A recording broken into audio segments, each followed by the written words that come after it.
Okay, so after a bit of a hiatus from this channel, a bit of a ghost town, I've decided to resurrect it, bring us back for a bit of a timely stream. We're talking about the US election, the upcoming election today, and I've got three lovely guests here to join us. I've got David, Discord Spies. I've got the Effeminate Degenerate, better known as Lapis, and I've got SomeRandomGeek.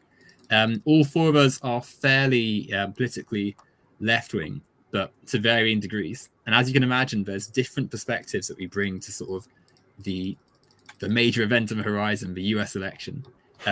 So if you briefly introduce yourselves, guys, if you want to start, Geek, and we'll get cracking. Sure.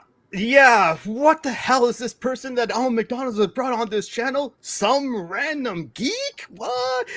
No, that is my actual screen name. And no, actually, a friend of mine did have to clarify to his guest, like, no, I'm not assaulting one of my audience members. That's his actual name. And so, yes, I'm Some Random Geek. I'm a genderqueer, non-binary man plus dude with he's a pronouns when I am a man, when I'm not a man. I don't know what the hell I am. Gender, it's weird. And I'm a nautical syndicalist. Also, I stream on like Twitch and YouTube on the Some Random Geek. I'm on all social media, so Blue Sky, Tumblr, co-host, Threads, Instagram, and I'm on Twitter. I'm still calling it Twitter. Elon Musk. X is a terrible branding. And all those on SomeRandomGeek, and like I also usually at this time host a weekly Sunday like a YouTube live stream show called Such as Alchemy, which is me, John Brockman, and like and we just do this kind of thing as well too, just like sit around and chat about whatever comes to mind if we have topics as well too. But like I will quickly mention this, McDonald and Lapis, you're kind of part of like why I became on Such as Alchemy. It just started as John Brockman's thing that him yelling void, but then one day it's like I'm gonna check out a stream with Owen McDonald and like and defend the Somebody keep hearing all of these live streams, referring back to like 2018 when like yes, any vaguely leftish like a YouTube stream. John Brockman saw me, SomeRandomGeek, on like Steve Shots on Christian's channel. So then he was like, "Hey, can we chat?" And I've been there for like past 5 years or 4 years or something like that as well too. So yeah, there's me, SomeRandomGeek. I'm a nautical syndicalist, and that's my politics, and also a communist and a feminist, and like and queer and stuff like that. I think I'll stop there and let the others introduce themselves now. Go for it, Lapis. Hello, everyone. After a bit of a social media break, well deserved and very good for me in many ways, I'm back to talking in the political arena. I am a intersectional feminist, a socialist, and I'm very interested in this question that Owen has brought us together today to discuss. On to you, David. I'm David, and I like to argue with people on the internet for fun because I'm insane. That's basically it for me. That's the most. That's basically what we need to know. I guess I like to argue with people on the internet for fun. I certainly met some interesting people on Threads recently, like a self-identified campaign socialist. It's just like, and I'm had to remember. Wait a minute. Okay, I heard the term before. Should I be like worried about like someone that calls themselves a campaign socialist? But yeah. Yes, you should, because anyone who does that is actually insane. This was a socialist that like I invest in stocks and I'm a socialist. What's wrong with that? And it's just like, That's like conflict of interest, eh? Yeah, it's one of those like things where if someone's that contrarian, where they're gonna like ironically identify as something that's very obviously bad, then yeah, you know, no, stop, go away. Mm-hmm. Don't want to talk to you. Go ahead. Go for it, Lapis. Go for it. I was just going to say that I've noticed this kind of trend online of people trying to adopt the insults that are given from their different strands of the political spectrum. I mean, I've done it myself. Even my username is kind of a take on that, but I think it works to lesser degrees. Like cultural Marxism is one thing. To actively be like, oh yeah, I'm a liberal elite, you know, I'm a neoliberal. I'm like, do we really want to be calling ourselves this? Does this really add anything to the conversation? It's an interesting one, huh? I suppose it somewhat links into the sort of theme of our conversation, really, which we'll start now. So the US election, obviously on the horizon. It's only a few months away now, which is a bit scary, if you ask me. Like it's a little bit wild how much time has or how quickly the 4 years have gone past since Biden started his presidency. Obviously, it's not going to be Joe Biden that wins this election. He won't be standing. And I find myself, obviously, I'm not actually in America. I'm not an American, so I won't be voting myself. But I find myself with a wide range of views, like going into this election, sort of like where does my heart lie? Where does my head lie? And I'm sure you three also have sort of a similar disposition. But for me, there's two major sort of sides to it for me. Like, there's the first side, which is that I am a pragmatist. I very strongly believe that we should aim for the best, like what we can do right now. What's the best thing we can do in that moment? What's the best decision? Like, maybe it's not going to be ideal, but we need to aim for something that is better than what else we have. So you look at what's going on in the Republican Party at the moment with Donald Trump, with the sort of blatant fascism, with the sort of just veering into complete, just naked capitalism, white supremacy, like religious fundamentalism, and you think, wow, these guys cannot win an election. These guys have to be kept out of like control of one of the world's biggest economies. But then equally, the sort of my heart, my more left wing, sort of my roots, tell me, well, actually, we go over a cycle every 4 years. We have this constant sort of, okay, well, we've got to vote to stop Republicans getting in. We've got to make sure we back our Democrat. And it feels like we've been in this cycle for so many years that we lose track of our overall picture. And I think to some degree the UK sort of reflects this a little bit, where because we've been so eager to get rid of the Conservatives, to think, okay, we've had enough, it's time for them to go, and we now have Keir Starmer and his Labour Party, who child starver Keir Starmer. Exactly. Well, they're not exactly inspiring. We're not exactly, I'm sure there's even now I'm saying this, there's part of me that says, well, they're better than the Conservatives if they're doing things already, but equally there's a part of me that says, well, there's a whole list as long as my arm of things that they're getting wrong. So based off that, what's our sort of gut reaction? Where what do we say in response to that? How are our guts feeling about this election in America? Well, one thing that I think is definitely an area that the Democrats are doing wrong, and I think is probably what, if they lose, will lose them the election, and that's their response to the situation on Gaza. I've heard, like, from the Kamala Harris campaign, hostility to wait your turn towards pro-Palestine protesters. And, well, obviously, Donald Trump will be 100 times worse on the issue, and we shouldn't, play a false game of both sides. I still think that it is really bad that there is a political consensus on the awful, awful atrocities going on there. And the political consensus is in America. And if you look at people that are, supposedly progressive, like the John Fettermans, they're also all in lockstep behind Israel, and I think that it's a seriously alienating factor for Arab voters, Muslim voters, and also people who have a conscience on this kind of issue. And it actually was something that really cost Keir Starmer a lot of votes, despite the Labour winning so many seats. Their vote share barely budged, and one of the main reasons is the mass defection of British Muslims from the party, because they did not stand on one of the most important issues of the day. Instead, they had a very milquetoast kind of cowardly position that they had to bully out of Labour, and the Democrats are even worse than that on this issue. It's an interesting one, right? Like, I find myself appalled, really, that we're in a world where it's seen as like, oh, should you do this because of the election, and not, wow, there's a genocide happening, and we're sort of just we're stuck sitting on our hands a little bit. But with this, like, as you say, like, I think what makes it so much harder to have a conversation about is that this election's right on the horizon, and one of the parties, like, I think Trump literally was like, he uses Palestinian as an insult, doesn't he? He uses it as like a derivative. Yeah. Yeah, he uses it as a slur. He does. Exactly, He calls right? people Palestinians as like It's wow. it's shocking. Like it's so it's just it makes you feel so empty and like disgusted and stuff. And when you place that as like one of the choices, it's like, well, of course the Democrats are the other choice. They're the only option. But because they're the only party that can win the election other than Republicans, as you say, Lapis, like it makes them. There is that, maybe not from all of them, but certainly many within sort of the senior, like upper body of the party, who are like, well, who else are we voting for? We can say what we like, and you better be quiet. And like some young voters, like when it was Biden for sure, they said like it's either Biden or Trump. You have to choose. Like that's not democracy. That's not like a choice. That's like a hostage situation.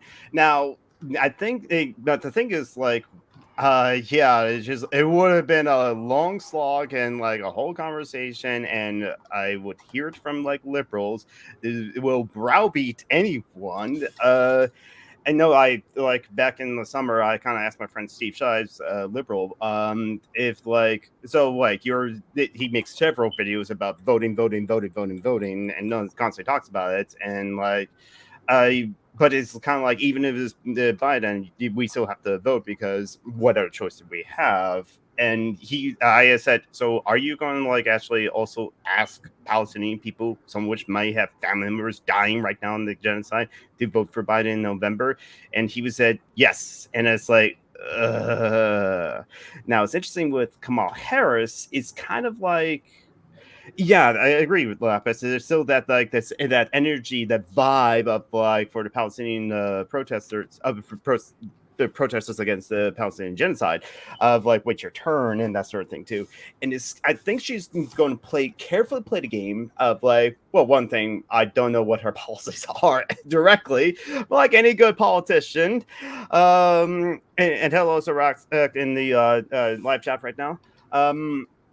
And it's like the Democrats are really, especially the really good cagey like ones as well too, really good of like you don't know what they're about, but you get a vibe about them, and which does work on like a lot of like low information like voters, but which I think was going to like swing this as well too, because Kamala Harris is a prosecutor, and I have my issues with that, and especially with my issues with Kamala Harris for like refusing trans women to be able to transition in jail or be able to place in women's prison instead of men's prison, and that did get one trans woman killed because of that. And her prosecuting sex workers is not good as well. But sadly, like in America, is this like. The American elections are more like American Idol presidential edition, and the narrative of like Kamala Harris is a prosecutor going after the convict Donald Trump, that will sway a lot of like voters as well too, as like a lot of information voters. Yes, as the convictions and the mugshots have been selling to as merch from the Donald Trump campaign is like a one well over his base, but that's his base. They were always going to vote for Trump no matter what because. About at least 1/3 of the voting population, so like 1/6 of the American population, just want fascism.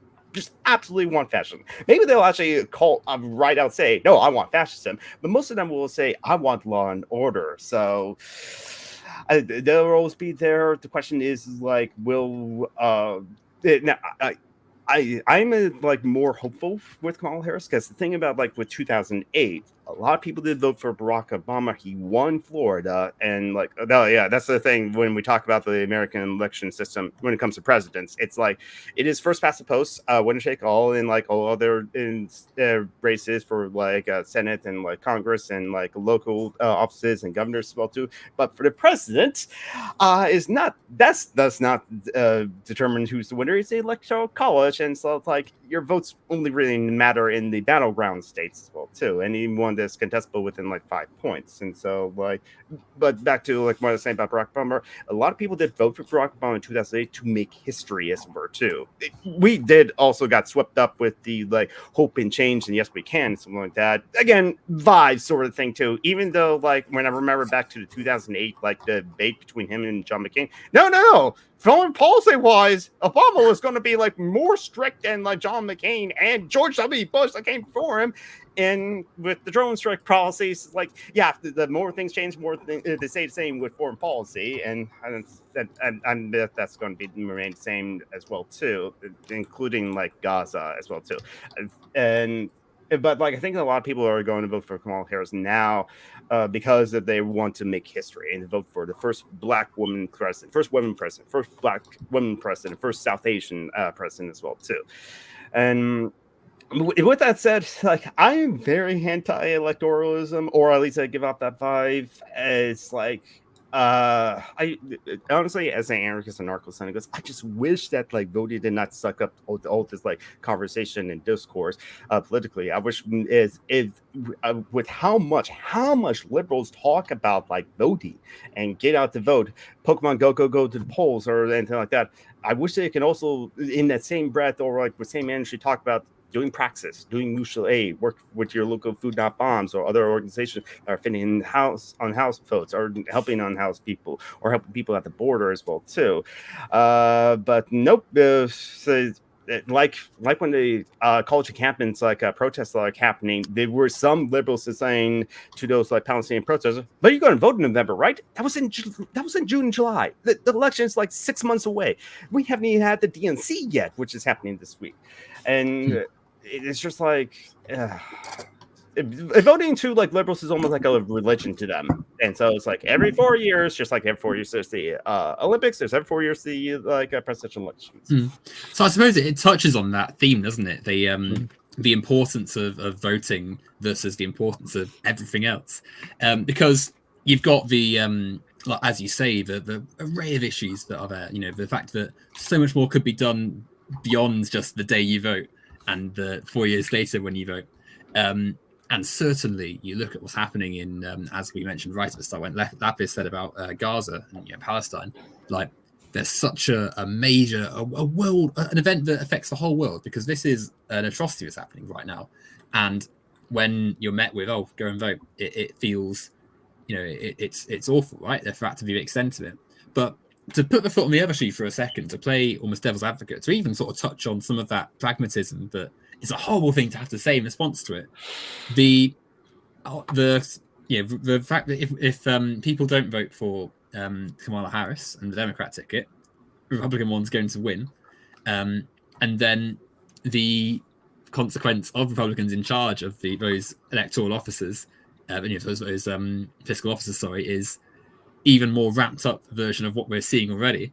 And I suppose that fear of what could happen if Republicans do win and Trump implements Project 2025 and all the things that come with that happen is so bleak and awful that to the liberal mind, and I suppose to a lot of people in society, because I feel like this to some degree as well, that's such an awful consequence and such an awful fate to have happen that, yes, like there is some urgency about this election in particular that I feel does make it quite important that people vote. I don't know, what do you think, David and Lapis? I am personally of the opinion that, like, I'm obviously not like going to be a liberal and say, oh, voting's all you can do, blah blah blah blah blah. But it's one of those aspects of engaging in political activism that you can do. And therefore it's one of those things that you should be doing. I've found that, and I think in this election specifically, this is kind of this is genuinely like an incredibly important one, because this is the most powerful country in the world going into an undemocratic fascist state. I like Democrats, hold your nose, just hold your nose, because we like the thing with like the system is that it's larger than people's like general vibes towards it. It's not like the attitude of, oh, just like we have to vote. That's not the result of the like parties or like the individual like political people. That is the larger, wider system. That is a solution that can kind of only really be solved by the right political parties getting in power, or like or theoretically a revolution that would like come over. So yeah, we just got to kind of deal with that. That is just an unfortunate fact of the political system we're in. That that is how we solve this problem right now. Is by voting Trump out, and hopefully that he'll go away then. Or stopping him from winning again. What about you, Lapis? What do you think? Well, I do think that Donald Trump, until he dies, will probably be a fixture of the American political system. He kind of gives me William Jennings Bryan vibes. I don't know if any of you are familiar with the candidate all the way back in 1896. There was this man called William Jennings Bryan that kind of captured the Democrat Party for like a decade and a half, and he was the candidate for 3 elections, and he didn't win any of them. I get the similar sort of energy from Trump. He's been kind of an electoral drag for the Republicans. He's been in many ways a liability for them. But it's actually strange, isn't it? It's really strange because like he wasn't like this before. Mm-hmm. Dude, Donald Trump's like political career is interesting. He was a registered Democrat before. He was a part of the Reform Party, and Louis Bloch was like jokingly said that like Trump was going to run for election in 2020 and 2012, and it's just like it was this whole skit that he did on like Daily Show. Louis Bloch kind of like did not know that like he was going to predict the future of 2016.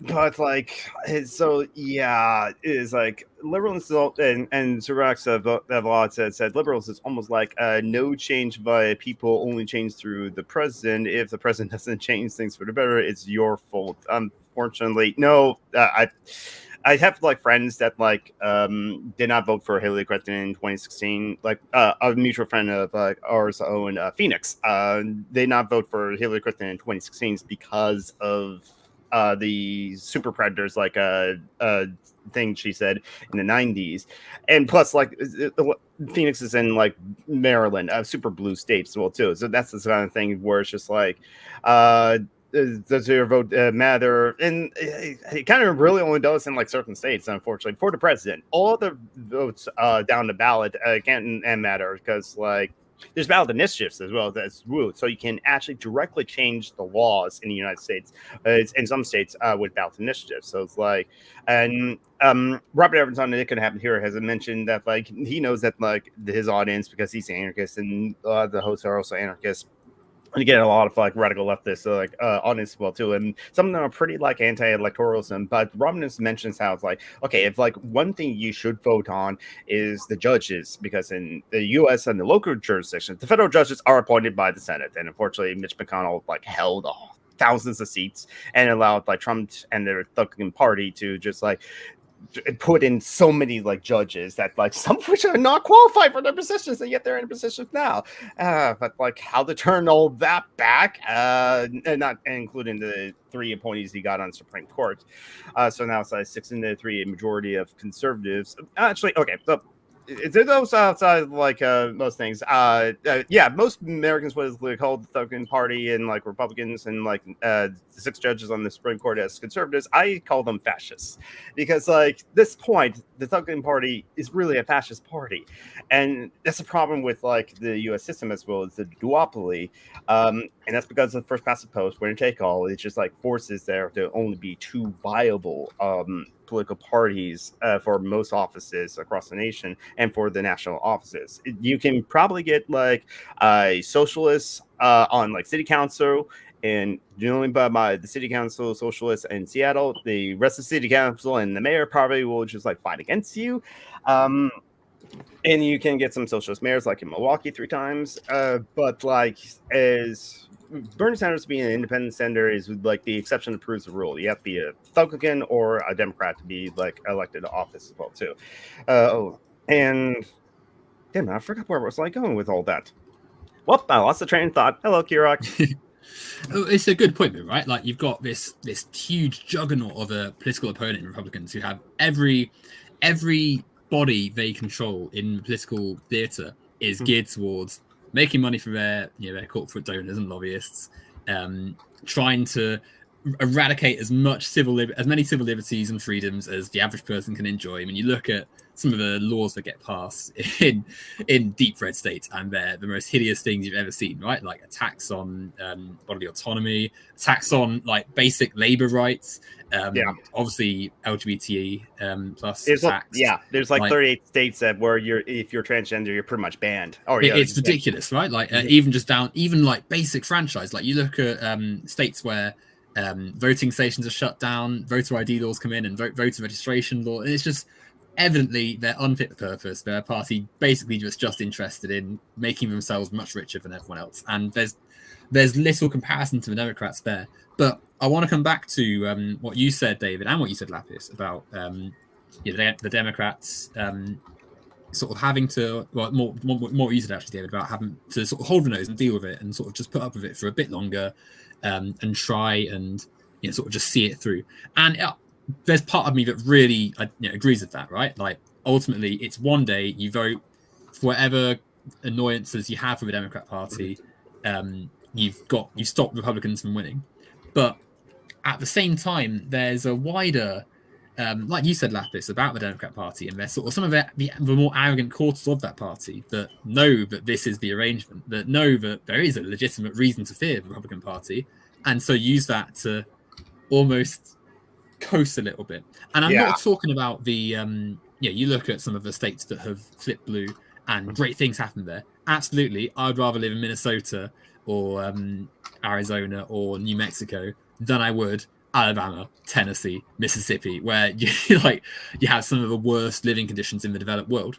But equally, I think I just go back to and it is ultimately Palestine, where I think of the sort of atrocities happening there, and the Palestinian Americans who are here and trying to sort of protest and stuff and trying to raise awareness for it, and almost like told, well, you need to be quiet about this for a bit because we've got an election coming up and we need to win this. And there's no, like, for as much as I want to believe that the whole party is dedicated to genuinely like improving things, I do believe that it's not a black and white, like the Democrat Party means you support everything Biden's doing right now, and even that Biden necessarily supports what's going on in Palestine. I don't believe that it's as black and white as that, but that pales in comparison to the fact that thousands of people are dead, thousands more are gonna die, and there's a major change in policy needed. And I think, whilst for as much as there is the the pragmatism and the Democrats do need to win, like to stop Republicans from winning, there is also that horrible marriage of the fact that if you're backing this party and you're trying to get them to win, ultimately there is somewhere in there a continuation of what's going on, and it's how much can that be tolerated for people who are not even just directly affected by it, but who are looking at this happening and thinking, wow, like what does this say of us as a party, as a nation? Where do we go from there if this is something that we're going to have to just ignore to stop yet another electoral defeat? One thing to think about, if you're like one of those like activists or like radical leftists like me, it's best to think about like if you're going to vote.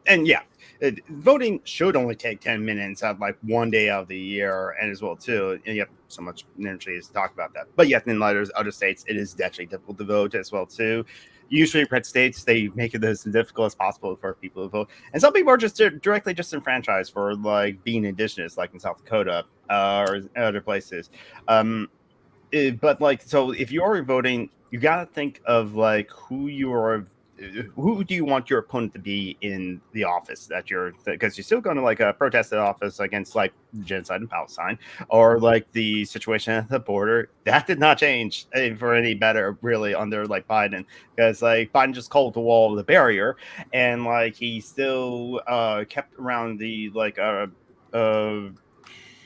Initiative 42 or Rule 42 or something like that really just like send in immigrants back to like Mexico and something like that. Is their cases are nicer now, I guess, and the families are together. No, there's still family separation is happening. It's just like the liberal media's not reporting it as well too. it's unfortunately that like really the only party is really about change is the fascist party, and they want reactionary fascist change.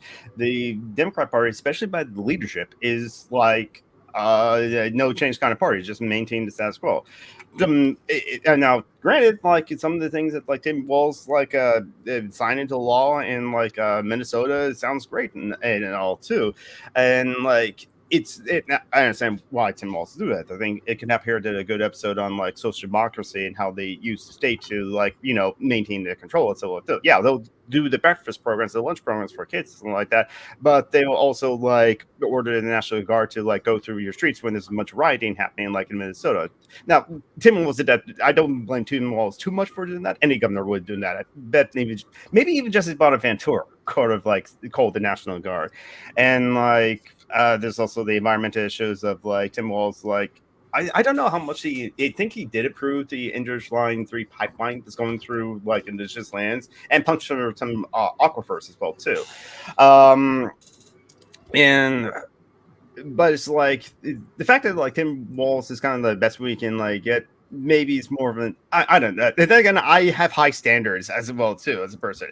I would want it for a strong, robust like UBI, even though I have criticisms of the UBI, or like strong, robust like benefit systems too, or like changes to SSDI or SSI, because I have like 5 or 6 disabled friends that like some of which are on those special programs and some which are not and been denied, and been giving them money ever since as well too. And now I want to like address something in case it just comes up as well too, because like why is like I'm the only American here in this call conveniently. Is someone else was like invited, but they have like a family conflict as well too.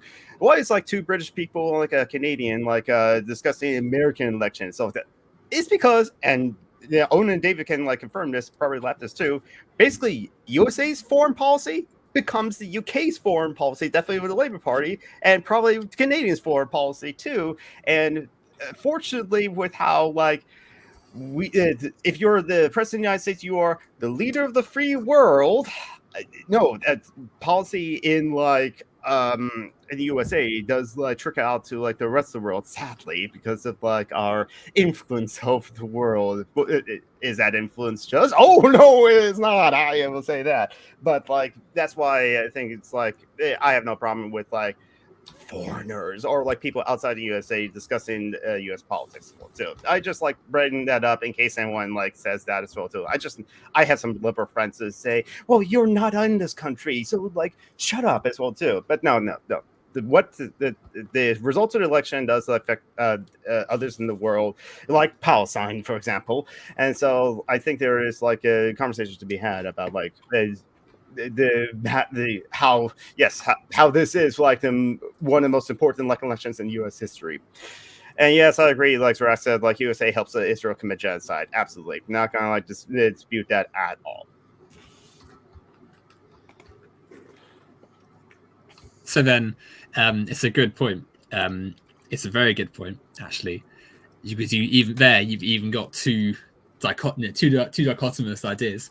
The US is the world's probably, perhaps maybe on a page somewhere, it's not the biggest economy, but it's certainly the most information nation in the world, certainly in the West, and it, sadly, depending on how you look at it, is going to shape how most of the nations in the world, follow and take lead and stuff. So the idea that Trump is now president and Republicans just pick whoever they want to go and do all these dealings is terrifying. The idea that the Middle East is going to be, shaped by people whose dream is to, bomb it to oblivion, take all the oil and destroy it is really scary. But as the comment I've just highlighted a second ago suggests, this is US foreign policy from both parties for decades, and there's lots of reasons as to why this is the case, many of which stem from the fact that you can critique capitalism here. The sort of right-wing nature of its political system has sort of led it into war after war. The money that is sort of directing most of that does speak volumes. And so what better argument is there for that than the fact that Biden, Obama, Clinton, several Democrat presidents have been just as eager to engage in this as the others. Equally, I would say Bush and Trump were much worse than all the Democrats I just mentioned for their foreign policy and their direction, because they were of the Republican Party, and you put people like Dick Cheney and Donald Rumsfeld in charge of your foreign affairs, and things fall apart. I mean, you look at many of the cases, which that's another thing as well. A lot of the Trump administration stuff is still being investigated because the amount of stuff that was going on in those 4 years has taken this long to process. So there's that argument that Republicans are 100% worse. They're so much worse for the world, and in terms of sort of foreign affairs and stuff and the atrocities. But can the Democrats argue they are much better? And for the people who are at the other end of those bombs, they might, you might say no. Equally, so you go ahead, David. I've just seen you. I was just going to say, as someone who doesn't live in the US and lives close enough to Europe, that this actually matters is unfortunately, even though it's not just Palestine that's on the ticket here, it's also Ukraine. Yeah, and I'd rather Russia's borders not get any closer. And not only that, but I've heard many Republican politicians talk about annexing Kanika. A lot of wealthy Americans were very influential in the attempted coup that was widely misunderstood in the American political sphere. That was in what they called the trucker protest. Oh yeah, that one. Yes. That one was very badly misunderstood by American leftists as a populist thing, when in fact it was funded by American millionaires and billionaires. It was designed to overthrow our government and have the governor general illegitimately appoint an unelected party to be in charge of the country. So I've heard comments from Marjorie Taylor Greene and other Republicans about how an invasion could be necessary of Canada to overthrow our current dictatorship. So the imminent threat of regime change from our southern border really does mean that I have to care about American politics. This isn't like something I get to opt out of. America is the hegemon, and as such, we've got to care about what they're doing. I don't know. I've never understood that argument from Americans, and no offense to you. I know you weren't bringing it up, Geek. It's just it's never been something that made sense to me. If you want to be the world power, if you want to lead the world, if you want to tell everyone what to do, you have to accept that the world is going to care about you. Marjorie Taylor Greene, is that her name? Yes, that's her name. It is. Sort of typifies exactly why there is that voice in me that says actually you do need to vote, because the more people, like, you look at who Republican Party officials nominate and put up for election these days, and it is just hundreds of just people who have no sincere beliefs, believe whatever annoys libs, or like whatever's going to annoy or win a long line argument that day, but it's now official policy. Like, you look at some of the policies that they want to implement, and they're not ones that would actually come from a coherent worldview. They come from just someone online said, this is what we're doing now. So unfortunately, what Ben Shapiro says, or Tim Pool says, or any of those like terrible people who say they could actually become policy as well too. Exactly. And you imagine you're like someone in one of these states that this person is now in charge of, or now a major lawmaking force in. And it's like, how on earth are you meant to live your life? You look at what's going on in Florida, for instance, where they've gutted all their regulations on labor laws. So kids can now be put to work and no sanctions on it. They got rid of Florida, one of the hottest states in the US. Some of the hottest seasons they get there, and all their I can't think of what it's called now, but the regulations on water breaks and on hot temperature breaks gone. Yeah. If your boss says you're out in the field, then too bad, off you go, unless you want to lose your job. I'm pretty sure it's a fire at will state as well. So good luck arguing that if you're trying to go against your boss. And you think objectively these people are bad. Like, they're just not. There's no other way of putting it. They're just awful. They're demons and human skin. Exactly, right? Awful politicians who have no interest in actually creating a society that works or functions. They want to make money. They want to punish their enemies, and they want to do it right now. which is fascism, like you said earlier, Geek. Like it is just fascism, and it has, and like you said, Lapis, as global and David, like the consequences of these guys being in power is atrocious. And so, for as much as some of the stuff the Democrats say is disgusting, like a lot of it is like really bad, and I think there is, in a just world, some of the people in that Biden administration would be going to the Hague and having to answer for the decisions they've taken in their aid of the state of Israel at the moment. Having said that, we don't live in that world right at this second. Right at this second, there's fascists at the door, and I feel there is a legitimate case for actually saying, well, like you said, David, hold your nose, because the smell of the door will get much worse if the door gets open and the fascists come in. Yeah. I mean, like, there's like, sometimes like talking with liberals, what's frustrating is that like, so is America democracy?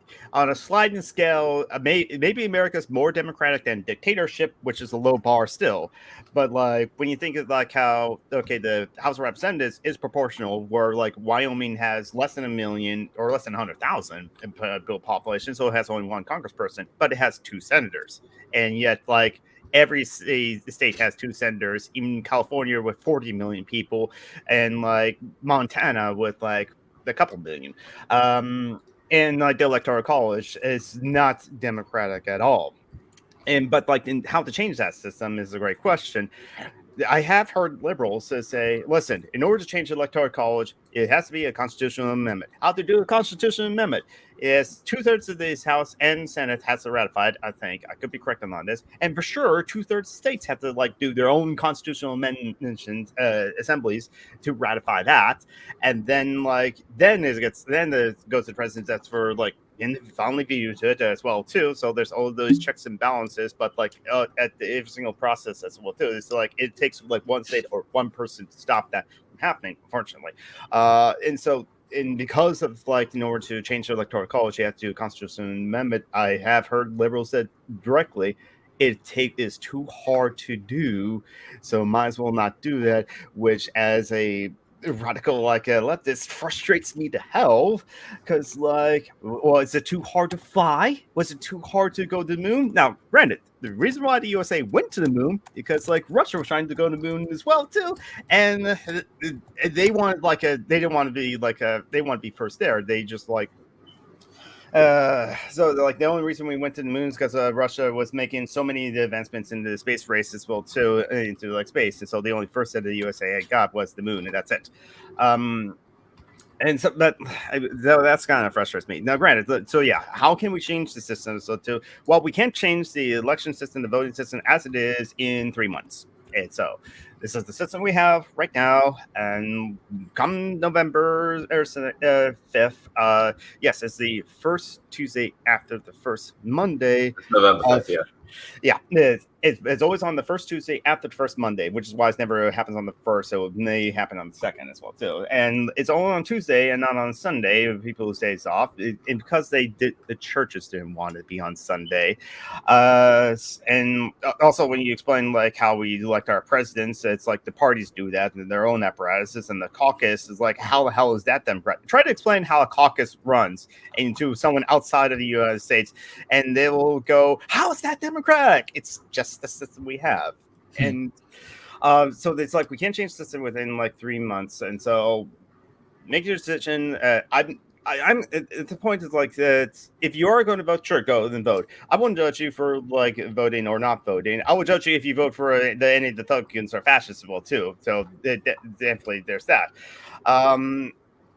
But I do wish that like if you're in a battleground state, in a contestable state, Florida, Georgia, like the battlegrounds, Wisconsin's always contestable, Arizona, Denver, Colorado, Denver's the city. You have like more. Unfortunately, you do have more influences on the presidential election than like me in Washington State, a very blue state. And yeah, even if I did vote for Hillary in 2016, which I did vote for Biden in 2020. 4 of our electors did not vote for Hillary Clinton because they were faithless. Yeah, that can happen. It's the system we have now. We can't change it within like 3 months, and so like again, you're choosing your opponents in the electoral offices, and if to change to like how we're voting, like choosing ranked choice or like are doing other changes as well too to fight for those like after the election as well too. Especially before the election, no politician is going to do anything controversial at all, and so holding those in like the vote we want to. And if you're a battleground, I hope you vote for like Harris and like Walls, because like they are the least worst options right now. And honestly, even if it was Biden, I would hope people would vote for Biden because it is the least worst options, even though not by much. But now with like Harris, it's still the least worst option as well too. It's just before I got because there's some interesting things there. Just want to quickly, one of the people who wasn't able to make it today isn't able to make it because of a housing situation they've fallen into. We've got a fundraiser, which I'm going to flash on the screen just now. If you do have any spare pennies floating around, please send it their way, because they're a great person who makes very nice videos and don't deserve to be put out on the streets for something that's not their own faults. So I think that whole electoral issue touches on one of the sort of biggest problems I have with how a lot of the sort of liberals in the Democrat Party act, really, because everything you've said is completely correct, right? It's a very, very outdated and flawed system where you've got people in Puerto Rico or District of Columbia in Washington DC who cannot, who do not have a state. They don't get. Isn't it Guam as well? Yeah, Guam's another one. Guam, the Virgin Islands, America Samoa, Puerto Rico is like, I don't know if they can. 4 million people in Puerto Rico, I'm pretty sure. Yeah, is it that many?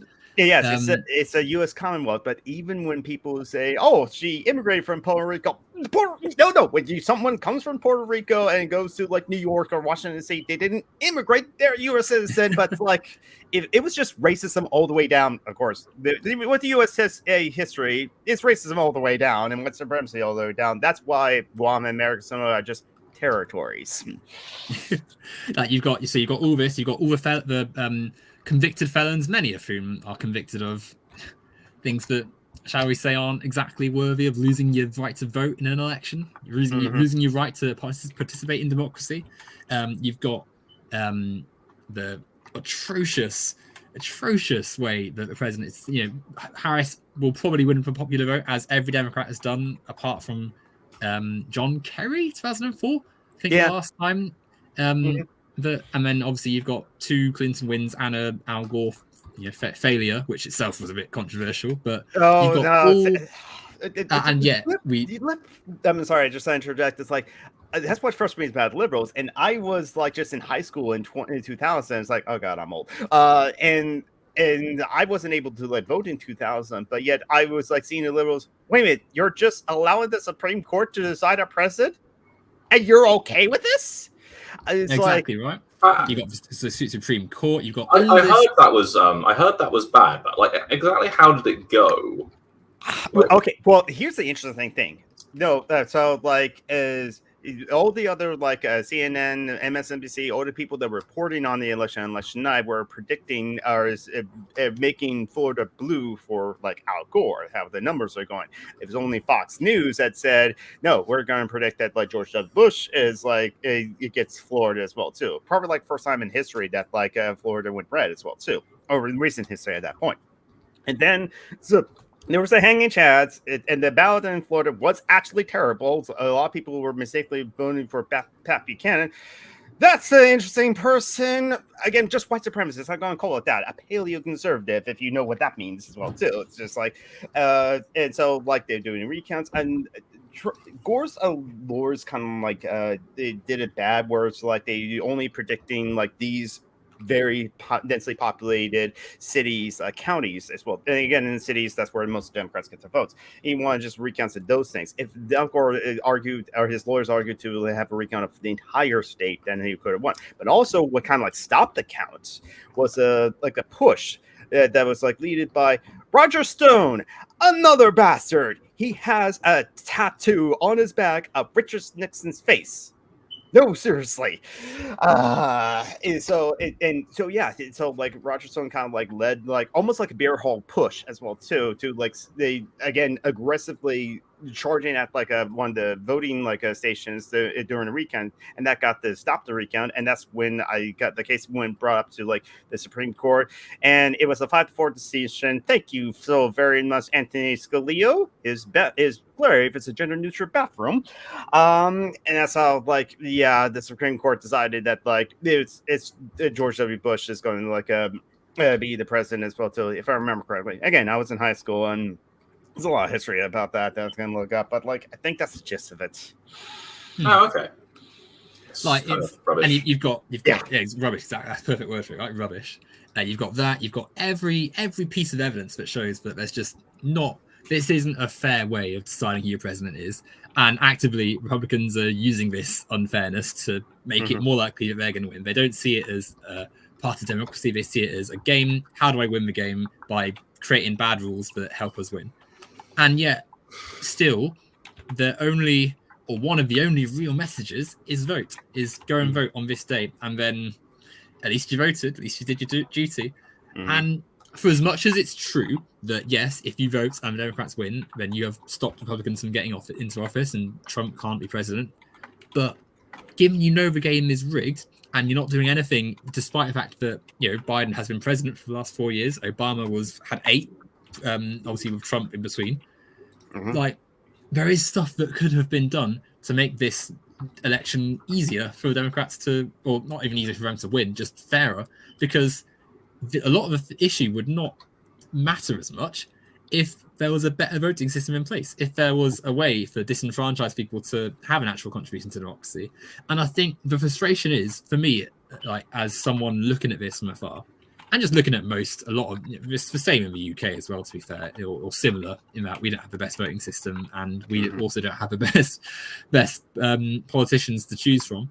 You could, if I believed that Kamala Harris, if she hopefully wins over Trump, says, right, we're going to fix our system or make it a bit better so it's not quite as broken for next time, it'd be fantastic. But my worry is the Democrats win, do the same thing or similar that they've done with Biden, and then Republicans are in the same position 4 years now with the ongoing climate crisis, with the instability in various war-torn regions, with all the problems we know exist in the world, and have the same arguments again, and the same bad systems are in place that make it harder and harder for elections to be won. You look at all the stuff that's happening in red states where they're suppressing the vote, where they're stopping people actually registering.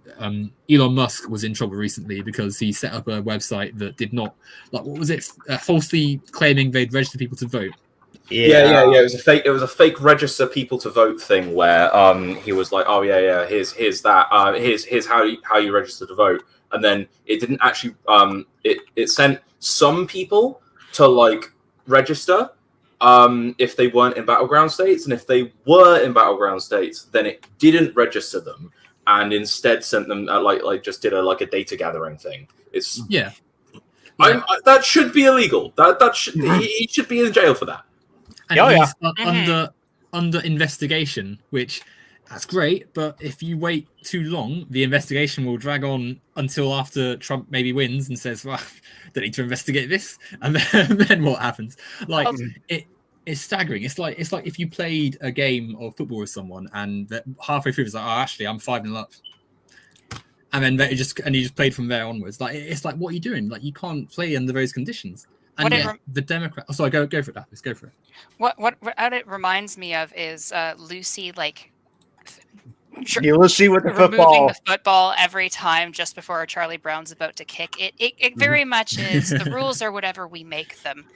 These Republican justices are also very key in blocking Trump's convictions. Yeah. I think it's absurd that the people you convicted can be randomly or appointed to federal office can be randomly assigned to your case and then can get it tossed out on a technicality. To me, that is incredibly corrupt and crony, and it really should be illegal.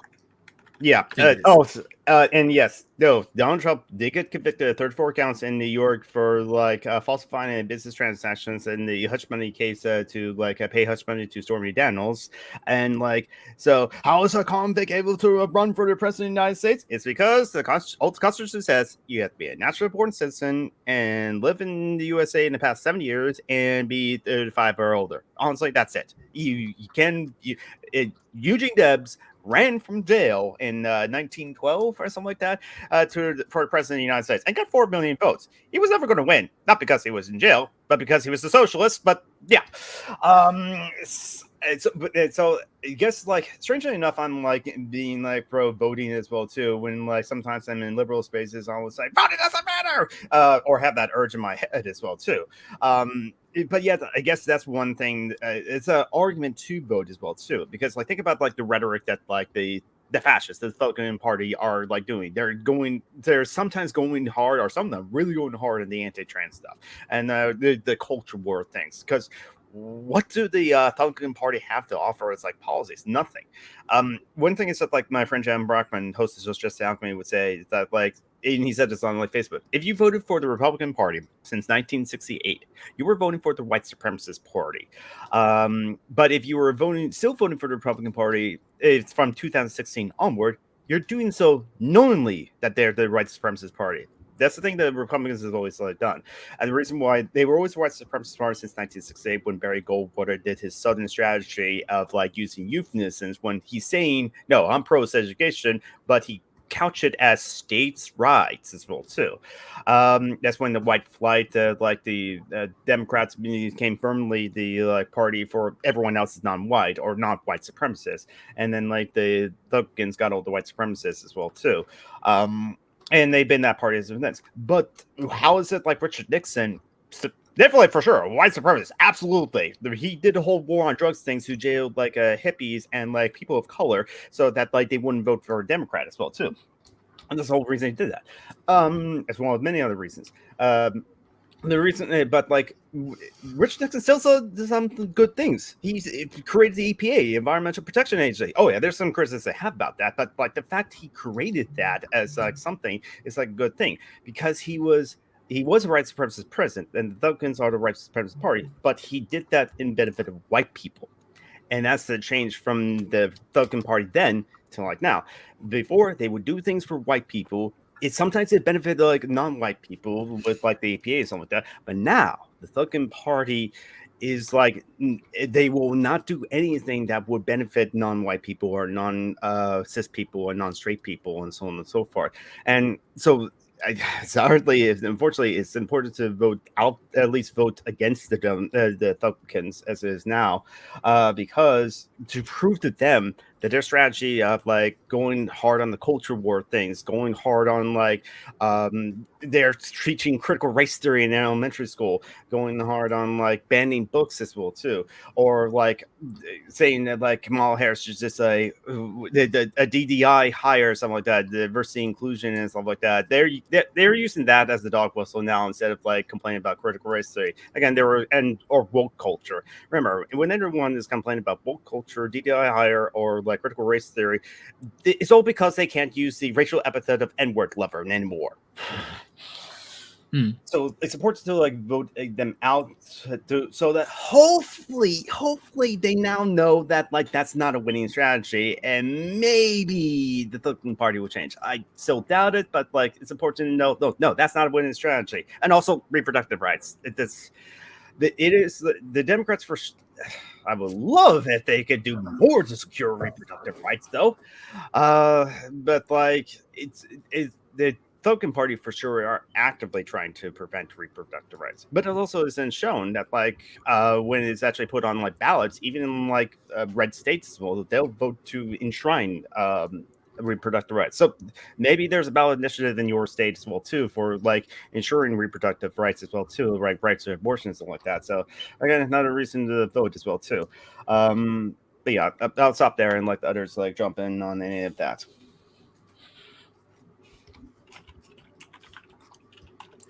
Yeah, it's an interesting one, isn't it? Because as you say, Republicans have engineered themselves to be this force for themselves.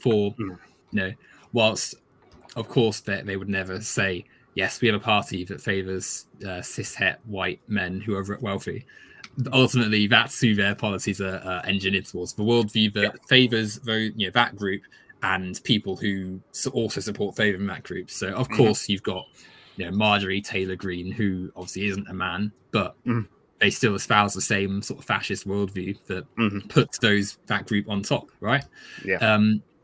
And absolutely, I think we all are in agreement that it would be the world, America. It's better if it's not Trump in charge of the White House and it is a Democrat. And I suppose then the question is how, like with that knowledge in question, where does that leave? Like, I think the criticism that is aimed at the Democrat Party is so important because it's you can't be in the position where you're sort of just blindly like, yes, we've got to adore and worship these Democrats as our gods. I think there is a point, like, of course, I think it's good to be pleased and excited for things being a bit different. Like, there's always room for hope, and there's always room for feeling some happiness at the fact. I will say, actually, in terms of hope, and I know this is probably not going to be something a lot of people will believe, but the sort of like down low conversation seems to be that Kamala Harris is significantly better than Biden was on Palestine, and that most of the reason she can't speak about it right now is because she's still the vice president and can't break rank. But so that's why, like, she's been very, like, extremely wishy-washy on it. But she's the sort of like basically she's had a meeting with Netanyahu, and he really hated her. He was not happy after that meeting. I'm happy that Benjamin Netanyahu is not happy. So I guess that's saying something. Yeah, she's also been the first to talk about civilian deaths in Palestine. She's also explicitly called for a ceasefire. Yes. Although, there's obviously there's differences between that. She's also like when there was the student protests after when Netanyahu's speech was there, she put out like this very, very half-assed like tiny press release about the protesters, and then went and did like a half an hour speech actually like criticizing Israel. So I think there's potentially some possible important things there. This is a little bit of a side conversation, but I think it's very impressive how Netanyahu has bullied Joe Biden into being harsher against Israel than he really wants to be. Like, Netanyahu, like, this is Joe Biden. He was. I remember him once saying something along the lines of, "Is it possible to be a Zionist even if you aren't a Jew?" Yes. He very much desires with every part of his being to be supportive of Israel, full throat. But the thing is, Netanyahu is such a miserably unpleasant person that he makes that very hard for Biden. Like, the way that he complains about America, oh, you've cut off all aid to us, even though they hadn't done that. It's ridiculous. He's constantly going after Biden, even though he depends on Biden. I mean, I've seen biting the hand that feeds before, but I don't think I've ever really seen it to the extent of Netanyahu. And I think he's only acting like this because he's gambling that Trump will win the election. And if he's wrong, then he will have seriously alienated a lot of the Democrats, which I think were before this really, really inclined to support Israel. I think this is the first time actually we've seen a majority of Democrats even be more supportive of Palestine than they are of Israel, which is a really encouraging change in the rank and file, which I think will eventually get rid of the John Fettermans of the world. Hopefully. I think you've hit the... Sorry, go for it, Geek. Go for it. Yeah, I just remembered that, like, fortunately, like, the APAC, so, like, Tim Walz is, like, Kamala Harris is, like, running mate. I think Tim Walz is, like, well... I mean, better than Josh Shapiro, because apparently he like covered up like someone's murder. It's like, oh, they dodged a bullet on that one as well too. And I'm so glad that Kamala Harris did not pick Pete Buttigieg rat face. Like it's just something about Pete Buttigieg, how smarmy he is as a person and a politician. I just don't trust at all. So between Walls, Kamala Harris and the Democrats find the socially acceptable white guy human embodiment of a hug, and that's the positive as well too. But it's I just remembered that AIPAC, which is Israel's political operative think tank group that's does a lot of funding of politicians as well too.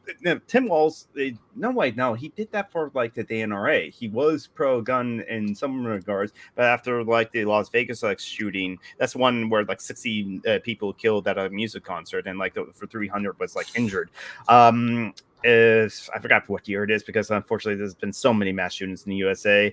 Yeah, the country that's so pro gun that we have a mass shooting every week or more. So is Tim Walz did donate is the campaign donation he got from the NRA to some gun violence cause and never received donation from the NRA as well too. So even though he's for common sense government, I can understand that, but I think Tim Walz still spoke at AIPAC. And so he still thinks that Israel is an important ally to the United States as well too. I hope that Tim Walz is for a ceasefire and it does that's the thing about what's so frustrating about Biden. He doesn't even seem to care about the Palestinian people. He would spread lies about them the Hamas beheading babies or something like that, or constantly raping people as well too. And so Kamala Harris at least paying some lip service to the how terrible it is in Gaza right now. And Tim Walz, I'm sure, will do the same. But AIPAC still's overwhelming and influential in USA politics because two of the newest members of the squad, Cori Bush in Missouri and Jamal Bowman in New York, they lost their primaries. They're not going to be on the general election and come November for their districts because AIPAC spend $8 million in New York and $9 million in Missouri, the most in any congressional congressperson campaign ever for their oppositions. I don't know who exactly they backed. It's probably maybe still a Democrat, but a conservative Democrat, like your Joe Manchins and Joe Lieberman's and Christian Sinema's as well too. And now, granted, yes, it's definitely. It would be a lot worse if the Duncans are in the office. I actually don't see Trump going with the Project 2025, which is horrible. If you don't know what it is, it's a 900-page document for them to fire everyone else and to remove a whole bunch of offices and then put a bunch of loyalists into positions so that they can do basically a fascist dictatorship or a Christian ethno-state dictatorship as well too. But I think Donald Trump will go, if he's in office, will go with his own agenda 47, because he'd be the 47th president. Blah.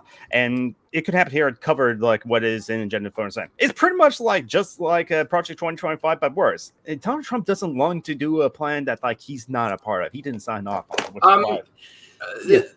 I mean, yes and no, in the sense that Project 2025 is more of a playbook for how Trump stays in power. Yeah. Pretty much everything. Maybe he will fight back on some of the specifics, but he absolutely will. He will. Everything important inside Project 2025 is definitely going to be part of it. I agree. Yeah, no, I agree, David. It's not so much that it necessarily is the Trump plan, but it's a plan that Trump will do. And even if he didn't agree with it all, his team of lawmakers that will be in every single state would implement it and ensure that it's carried out nationwide.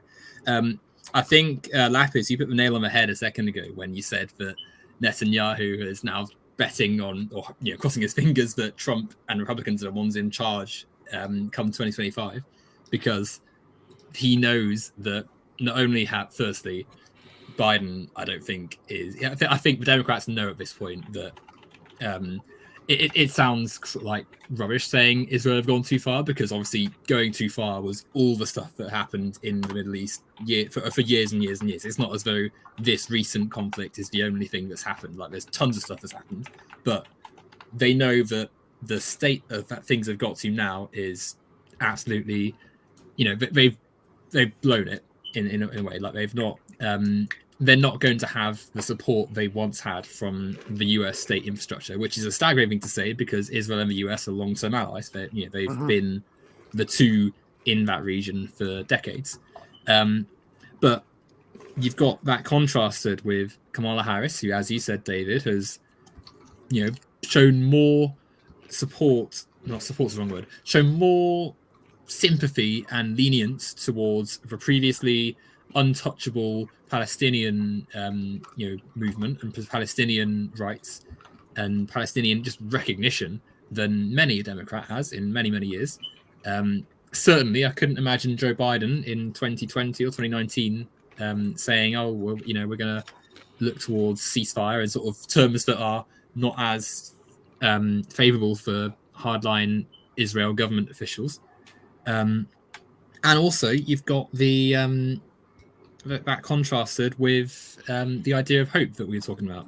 The idea that actually Kamala Harris did pick someone in Tim Walz who was someone that was more favoured by, sort of the left-leaning types in the party. Like, he could have picked Shapiro, he could have picked Buttigieg, he could have picked many of the people who would have been a sort of safe, typical Tim Kaine-esque appointment, but no, he's gone for the one that had the energy behind him. That was the online choice, and seemingly, I hate saying that it's guaranteed anything because you never know.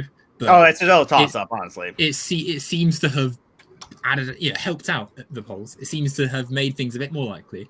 Who knows what will happen on election day? Who knows what's going to happen? But there is that feeling that actually this is winnable. There is room for things to get a bit better, and I think whilst there is that spark, that hope, there is something good there, even if it is a small nugget. There has to be something good that comes from believing actually things can get a bit better if we vote for this person. And it's not going to fix things permanently, but I do believe there is something to say for actually thinking that you're going to wake up in a world that is a bit better than one that you had the previous day, and be it incremental changes, then that's better than nothing. I certainly have a lot more hope now than I did when Biden was the nominee. I was positive that Donald Trump was going to get reelected just a month ago. I'm like, looking at that debate, there is no way people are going to vote for him. I'm looking at the polling.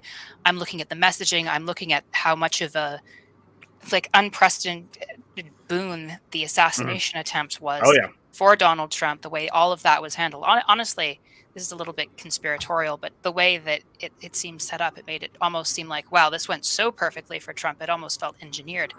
The whole thing just seemed like a never-ending march towards doom and republicanism and Project 2025 carrying the nation. But we've had two very good things happen. Joe Biden has done my favorite thing that he has ever done in his entire political career, and that was resign. And Donald Trump has made a very bad strategic decision. I don't know who told him to do this or who he thought he was going to get. But appointing J.D. Vance as his vice president has been an unparalleled catastrophe for the Republicans. He gets no one on his side. And when the memo was, get suburban white women back in your column, the message that he seems to have been taking is, how can I attack women in as many ways as possible, particularly the childless and grandmothers? Yeah. I don't know. The dude is a groiper. He is absolutely a groiper. No, like he was in groiper chats. This guy is basically just Nick Fuentes if he actually tried to be a politician. Yeah. That's it, exactly, right? Like he's got that I think very much like the online right, realizing that actually the stuff they get away with saying on their little chats and on Twitter doesn't actually fly when you're trying to run for office and on a pedestal and saying this stuff to people you're trying to convince in the real world. Like it's a different ballgame. Well, even more ridiculous, I don't think J.D. Vance even appeals to that crowd, because he's a man in an interracial marriage who has a long record of private never Trumpism and support of trans people, condemnation of the police. All of that. I don't know if you've ever read the emails released by his old trans best friend back in Yale, or just any of the countless images that have come out about him that are really quite incriminating. But this is not someone I can take seriously as a committed ideological conservative, even if I was a far righter. But at the same time, as someone who isn't far right, everything he says is just, okay, why is 4chan now the vice president of Donald Trump? I don't know why they decided that this was a good idea. Including the couch fucking too.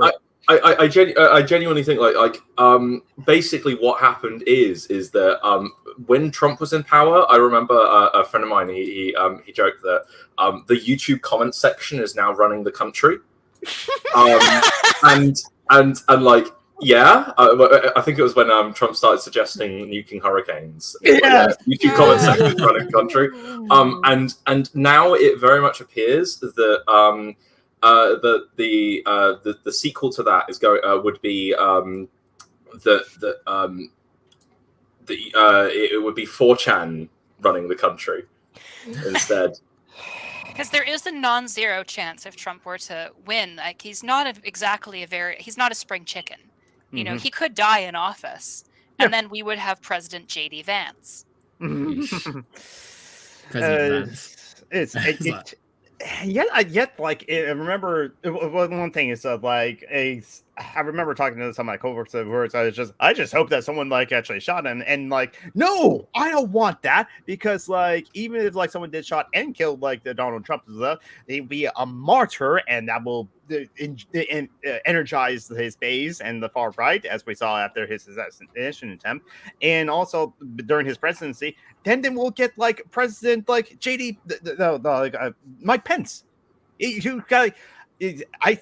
Arguably could be worse, because like maybe he's not as far as fascist as like Trump, because he at least still believes in the institution, which is why he did not do what like Donald Trump wanted him to do in like January 6th. As well, like, no, I serve as my vice president of the office, and I'll maintain the institution. I will ratify this election as well too. But Mike Pence, governor of like Indiana, if I remember correctly, is very homophobic. Absolutely. So he's kind of like have some of Trump's policies against queer people, like against like reproductive rights, against like all those other things. But he's actually a competent politician, which is why I didn't want that's why I didn't want anyone to try to like take a shot at like Donald Trump at all, because like, again, make him a martyr, energize the base, and then we will get like President Mike Pence, and then we get President J.D. Vance, and I'm not sure if that's much better. That's if Trump wins. He's not. Trump hasn't won yet. The election is so far away. It does seem like it was a good move. It was a good move for Biden to step down. He's still president, so he hasn't resigned from that. But he stepped down from his campaign and like shown support to Kamala Harris. And so it's like, it's better for that to happen, and as well as before the DNC, so that there wasn't going to be a possible soft coup as well too. And everyone is going to like, it seems like the whole party, as well as like the voting base, that's like routed around Harris, and that's great. And so and a great break of like Tim Walz, not JD Vance, Tim Walz. Oh, names are mixing up in my head. Oh yeah, that's great. So now that like there's plenty of time to like for them to get their messages as well and realize what their campaign is, I would still like to see some policy proposals of what they would plan to do as well too. I want to look at that. I'm kind of wait and see on like the Palestinian genocide. It is good that like Benjamin Netanyahu hates Kamala Harris, so that's like a point in her favor. And like because like it had to be Biden stepping down and like giving it to like Harris, because like if there was still the conversation if like should the Democrats like still have Biden as a nominee, he's dragged on the whole system, then like that would like cloud the like his campaign and that sort of thing. Now we don't have that worry, we don't have that concern, and so it is looking good. That said, it's still not a sure thing, because like I don't think there's any sure. I'm a poker player. I used to play poker. I actually know gambling as well too. Trust me, there's not that many like sure bets. I don't know if there's ever been like a sure bet in any presidential election apart from like '96 Clinton or something like that. But that's also like just like hindsight as well too. Well, exactly right. Like I think you've got the Trump campaign, could win. But whereas we all sort of felt, and I think a lot of people sort of felt it was like basically just going to happen. Biden was going to sort of just play out his presidency, hand it all over, and it would just fall apart. Now it feels like there's a shot at things being different. And perhaps I feel I saw a poll that was 51-44, which I feel is probably a little bit generous, probably a bit too ambitious. And certainly some of the maps I've been seeing look very like best case scenario-y to me, rather than sort of like a likelihood. But whereas before I felt it was, he was going to lose a lot of the swing states. Now I feel like there's people who actually do believe, people who are thinking, actually I might vote for Kamala Harris. I might, vote for someone who I could tolerate voting for. And you've got, as you say, the base, the party are sort of largely rallying behind Kamala Harris. You've got the Trump campaign seemingly, whereas before they had the sort of free reign to just say what they want and basically have none of it matter because Biden was tanking himself. Now they're floundering. They're looking a bit. Yeah, no, exactly right. You've got people actually looking at some of the stuff that Vance is saying, and it's like, my God, who's this guy we're going to put in as vice president? You've got people actually now with Biden not in the picture. Trump is now looking more. There's more. I say more attention. Obviously, there's still a lot of media that needs to wake up a little bit to what's going on. But people are sort of thinking, oh, why has Trump continually mentioned Hannibal Lecter? Why is he going on? Why is he prattling on about stuff that is, not anything to do with what we're sort of talking about? So there is I do think there is a case for hope. There is a case for things being better. But I think what's critical at the same time is to have a sense of realism as well. Kamala Harris isn't the golden bullet. She's not the, she's not Adonis. She's not Adonis, not the right myth.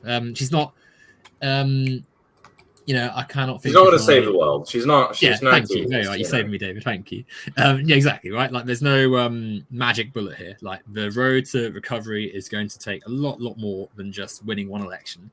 Yeah. And so that's why the liberal path of just voting and having it all solve everything, as we're sort of seeing in Britain, it needs to be beyond that. You need to have, as you mentioned earlier in the discussion, Geek, mutual aid and community outreach and having a strong left base. And I think part of that is why I don't necessarily think it's a bad thing that people are protesting necessarily at, directly in contact with Kamala and being sort of a local presence, because you need to, especially with something like the actions happening in Palestine, you need to be vocal about it, because if you don't, then there's no, what are you doing? Like, you've got to make the voices of people who are in that conflict heard and present to the leadership. Otherwise, there won't be a case for it.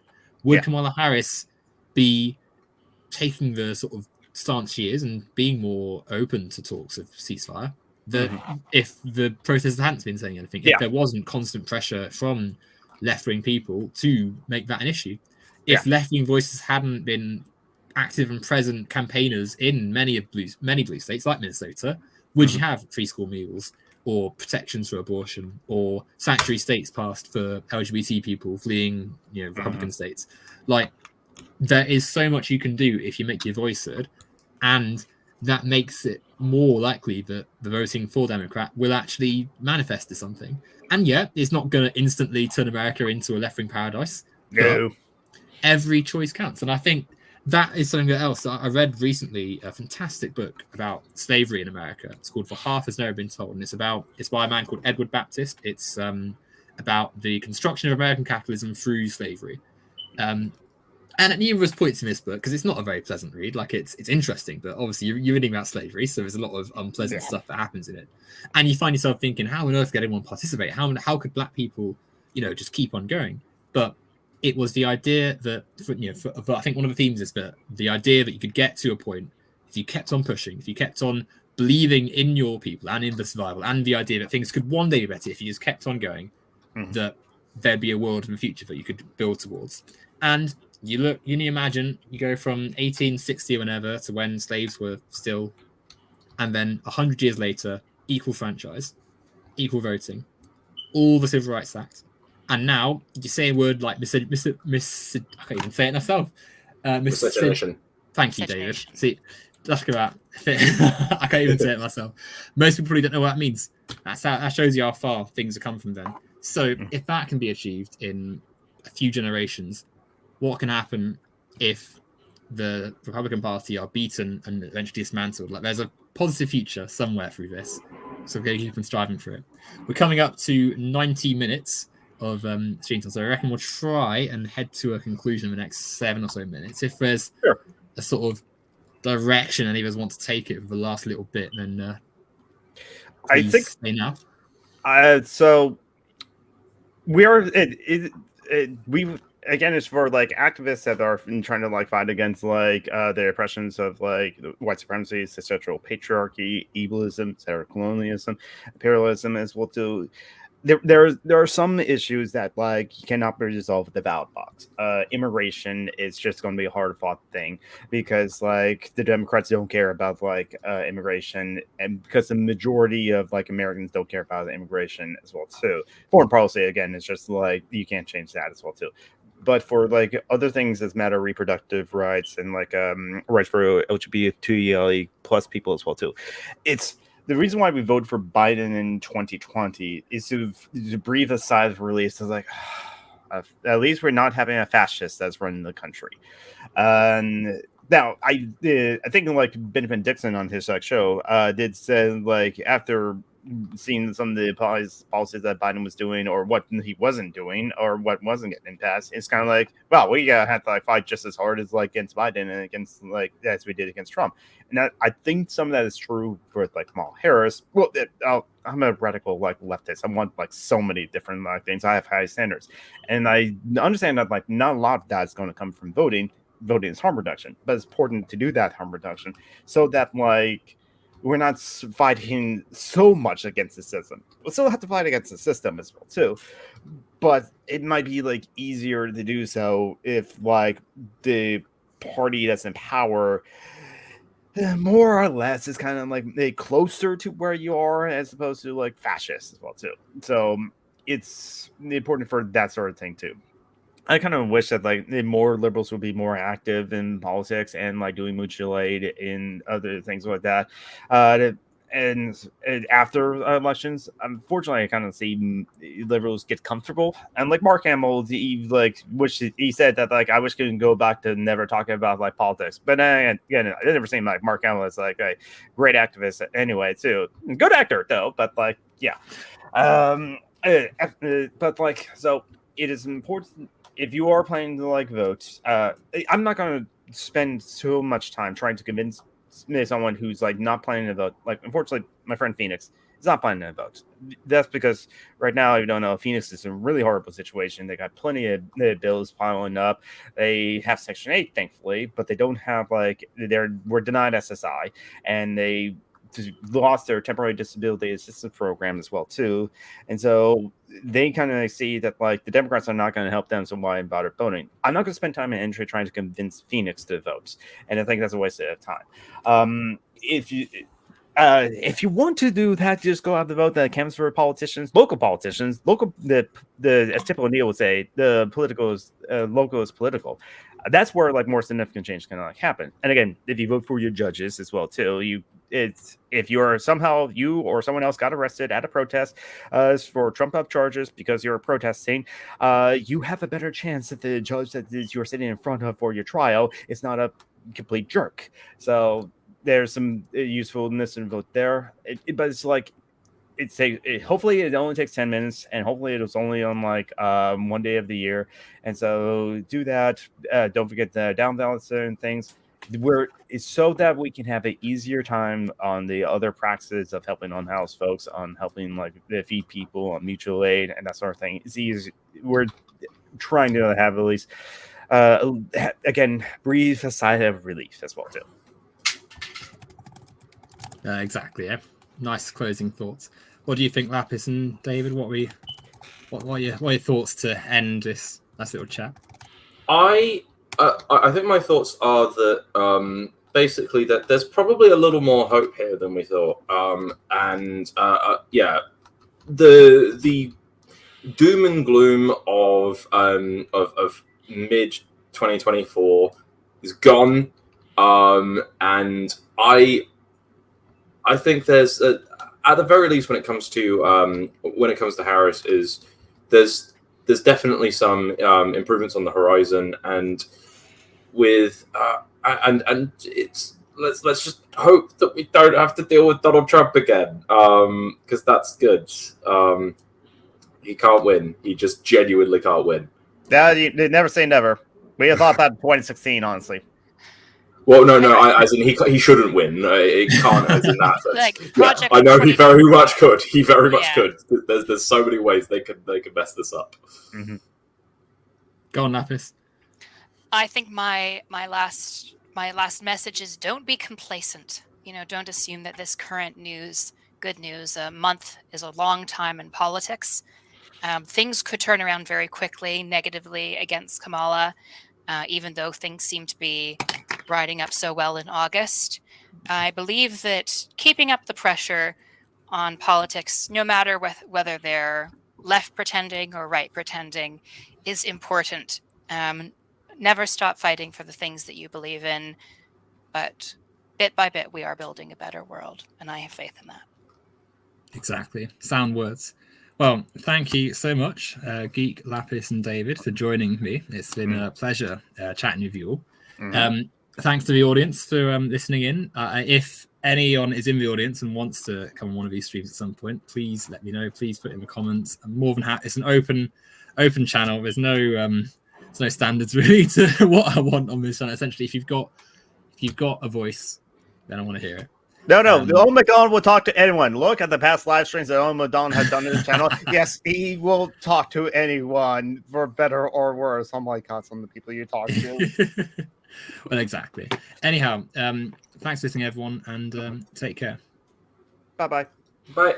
Practice self-care.